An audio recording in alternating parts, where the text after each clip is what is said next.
L'information locale, nationale et internationale, c'est sur la radio-télévision Fades Mahagi. Maté Actualité, il est 7h.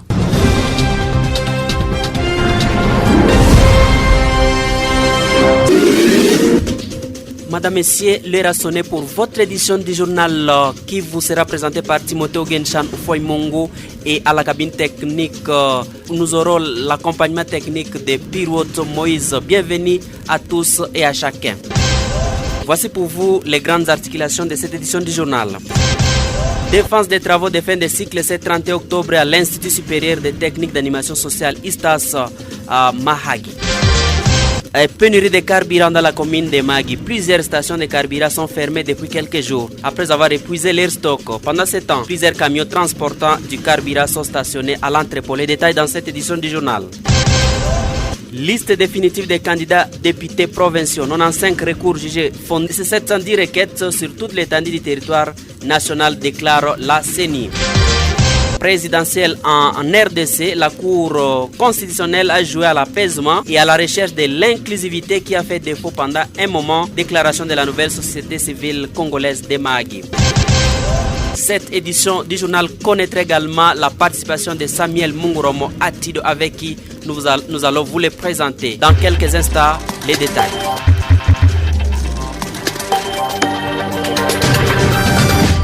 Cycle ce 31 octobre à l'Institut supérieur des techniques d'animation sociale ISTAS Mahagi. Des étudiants, tous de l'informatique de gestion, ont exposé et défendu les fruits de leurs recherches acharnées. C'est en prévision de la collation des grades académiques qui intervient, sauf imprévu, ce samedi 4 novembre pour 3 étudiants de cette institution supérieure. Écoutons ici M. Jean Emazou, directeur général de l'ISTAS Mahagi, qui confirme l'information. Effectivement, c'est hier que nous avons organisé la défense des étudiants de leurs travaux. Ils ont présenté ça hier entre 10h et midi. Bien sûr, chez nous, il y a moins d'étudiants et ils ont tous présenté. Et c'est comme ça que, bien qu'en retard, mais il faut aussi informer le public. D'accord. La collation des grades académiques intervient quel jour? Nous avons prévu que cela ait lieu le samedi, le 4 novembre 2023, et à partir de 9h30. Je peux aussi lancer comme message que les amis de savoir puissent aussi venir voir comment les amis ont travaillé, comment ils se réjouissent avec leur famille. Ils puissent aussi venir assister leurs camarades qui ont déjà terminé. On va coller le samedi. Notons que l'ISTAS organise plusieurs options dont l'informatique de gestion, la pharmacie, la santé publique ainsi que l'animation sociale. Pénurie de carburant dans la commune de Mahagi. Plusieurs stations de carburant sont fermées depuis quelques jours après avoir épuisé leur stock. Pendant ce temps, plusieurs camions transportant du carburant sont stationnés à l'entrepôt. Certains détaillants communément appelés Kadhafi profitent de cette situation pour galoper légèrement les prix. Pendant ce temps, plusieurs camions, citernes transportant du camion, comme nous l'avions dit, stationnés au niveau de la douane. Selon certaines indiscrétions, il y aurait contrôle à la DGDA par une délégation venue de la hiérarchie, ce qui bloque encore les passages des carburants. Toutes nos tentatives pour atteindre les responsables, aussi bien de la DGDA que de la FEC, pour en savoir plus sur cette situation, n'ont jusque-là pas abouti à un résultat escompté. C'est donc une affaire à suivre.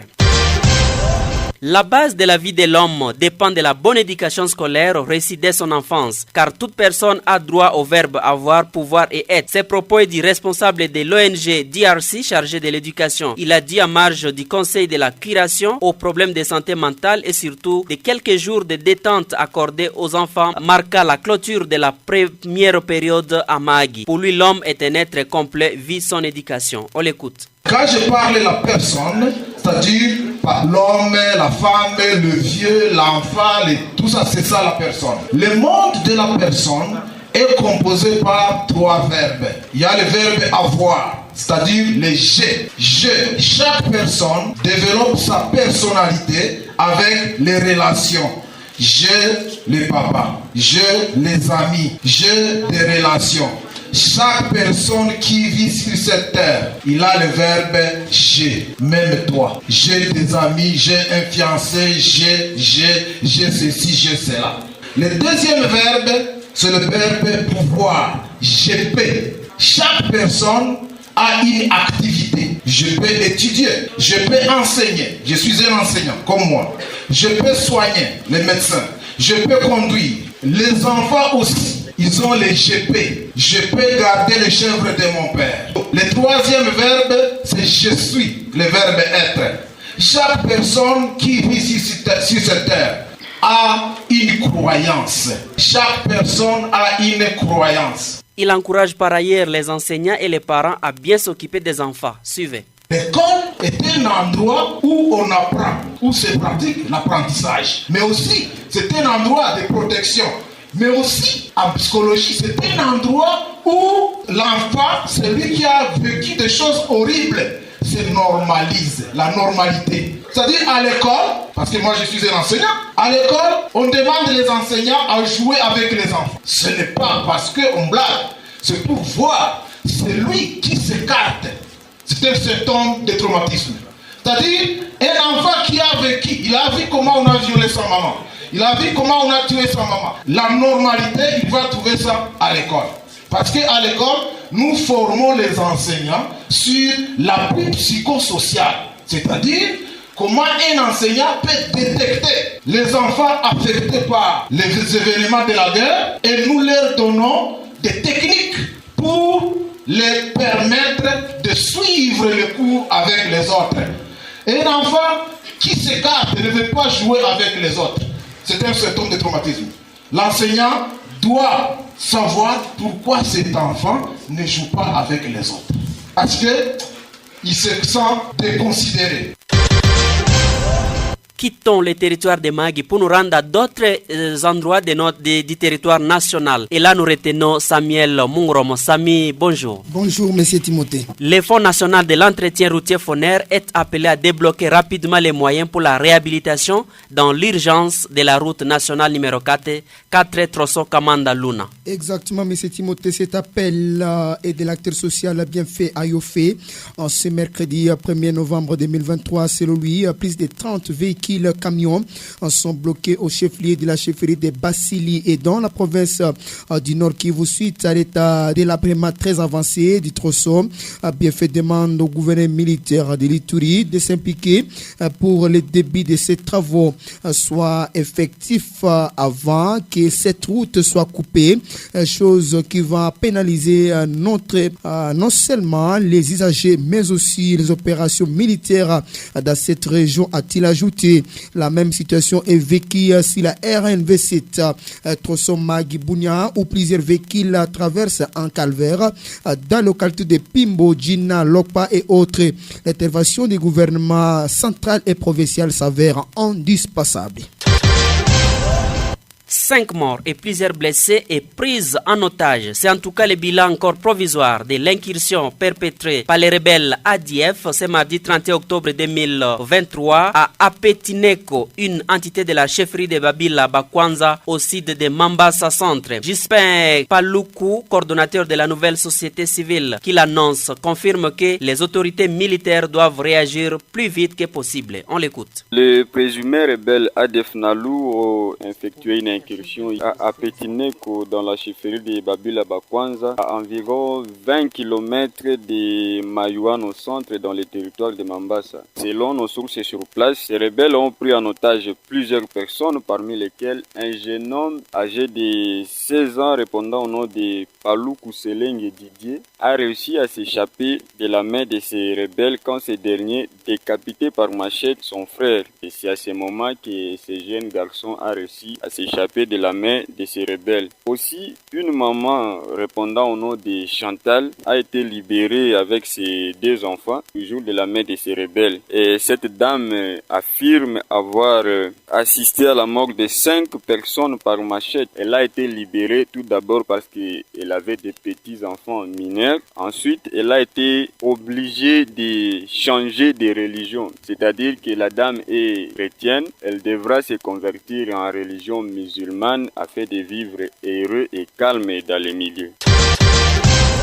Présidentielle en République démocratique du Congo, la Cour a jugé à jouer à l'apaisement et à la recherche de l'inclusivité qui a fait défaut pendant un moment. Déclaration de la nouvelle société civile congolaise. La Cour constitutionnelle de la RDC s'était réunie jeudi 26 octobre pour examiner les contentieux relatifs aux candidatures à l'élection présidentielle de décembre prochain. Elle avait entamé l'examen des 12 affaires lors d'une audience publique le 27 octobre avant de rendre ses arrêts lundi 30 octobre. La Cour constitutionnelle a notamment déclaré recevable mais non fondée les requêtes de Seth Kikuni et de Noël Tchiani qui visaient respectivement l'invalidation des candidatures de Félix Tshisekedi et de Moïse Katumbi. Depuis, les réactions fusent de partout. Du côté de la nouvelle société civile congolaise, Jonas Tchombela, président de la structure, fait savoir que la Cour constitutionnelle a joué à l'apaisement et à la recherche de l'inclusivité qui a fait défaut pendant un moment donné. L'une des conséquences de cet arrêt de la Cour, c'est qu'il y a désormais la possibilité d'avoir tous les 26 candidats en lice le 20 décembre prochain. Pour M. Tchombela, cela prouve déjà l'inclusivité et au seul Congolais de décider à qui remettre le destin du pays en main.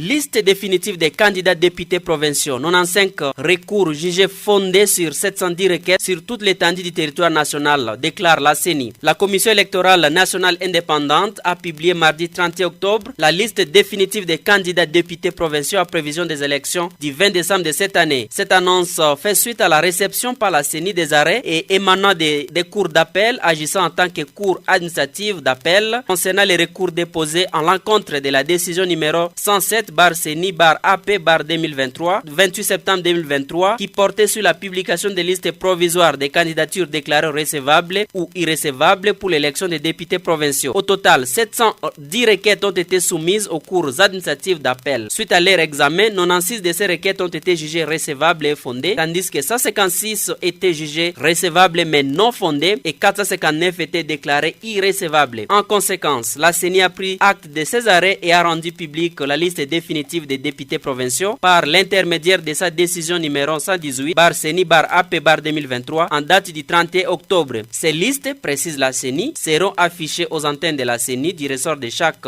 circonscription électorale et seront consultables sur le site web www.ceni.cd. Besoin d'informations de qualité, besoin de plaisir, besoin de détente et toute autre bonne chose, retrouvez la radio-télévision Fades Mahagi. Nous prenons maintenant les sports avec Samuel Munguromo.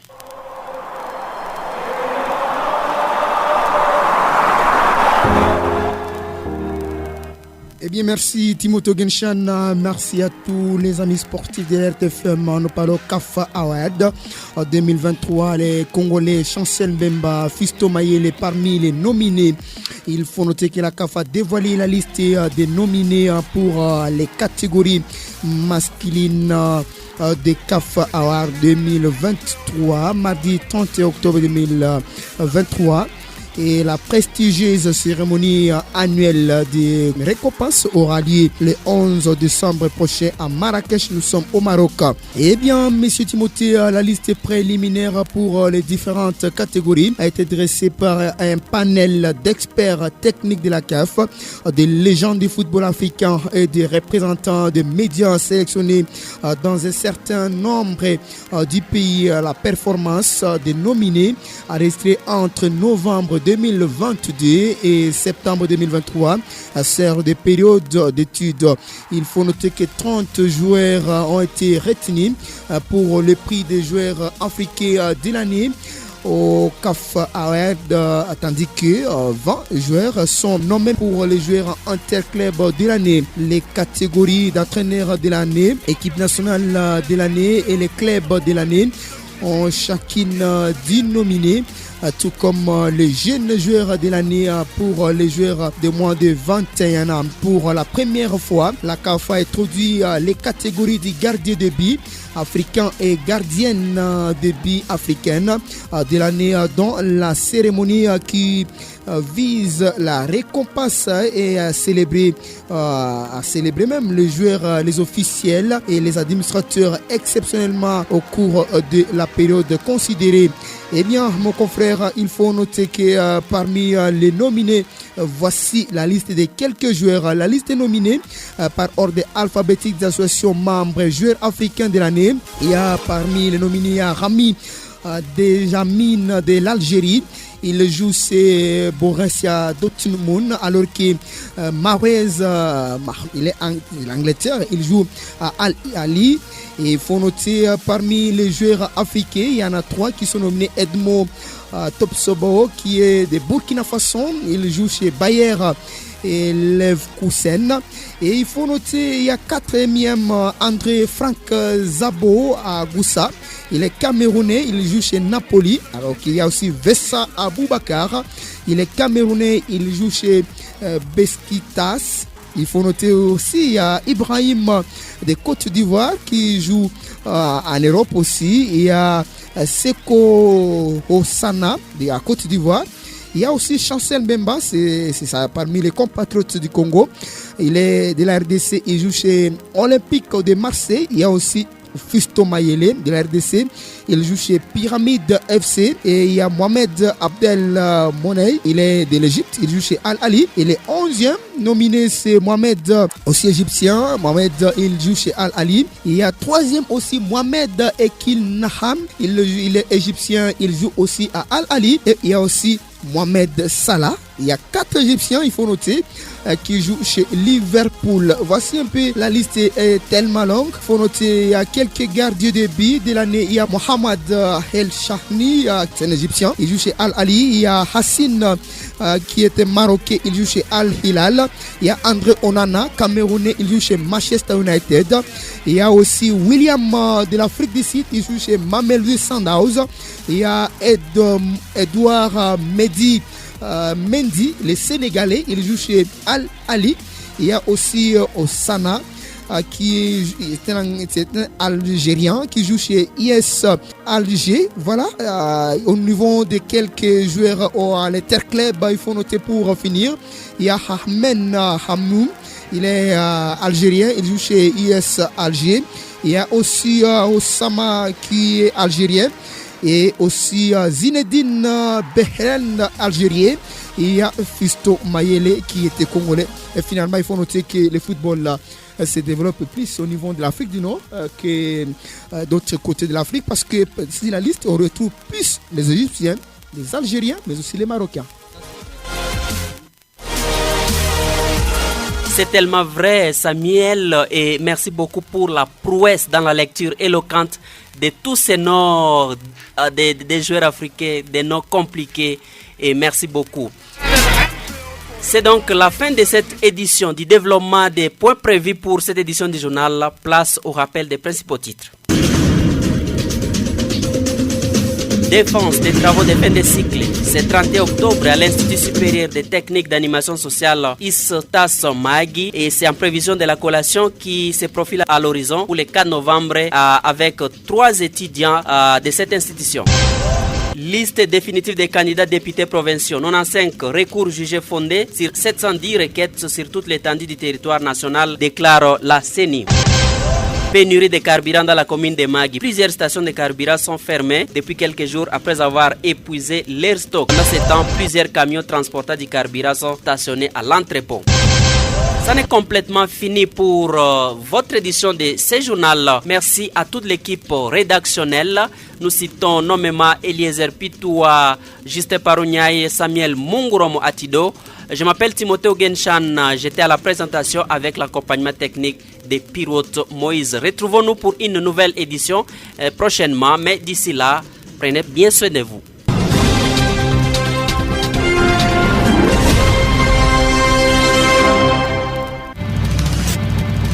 La 103.6 FM, la fréquence qui donne le plaisir d'écouter la radio.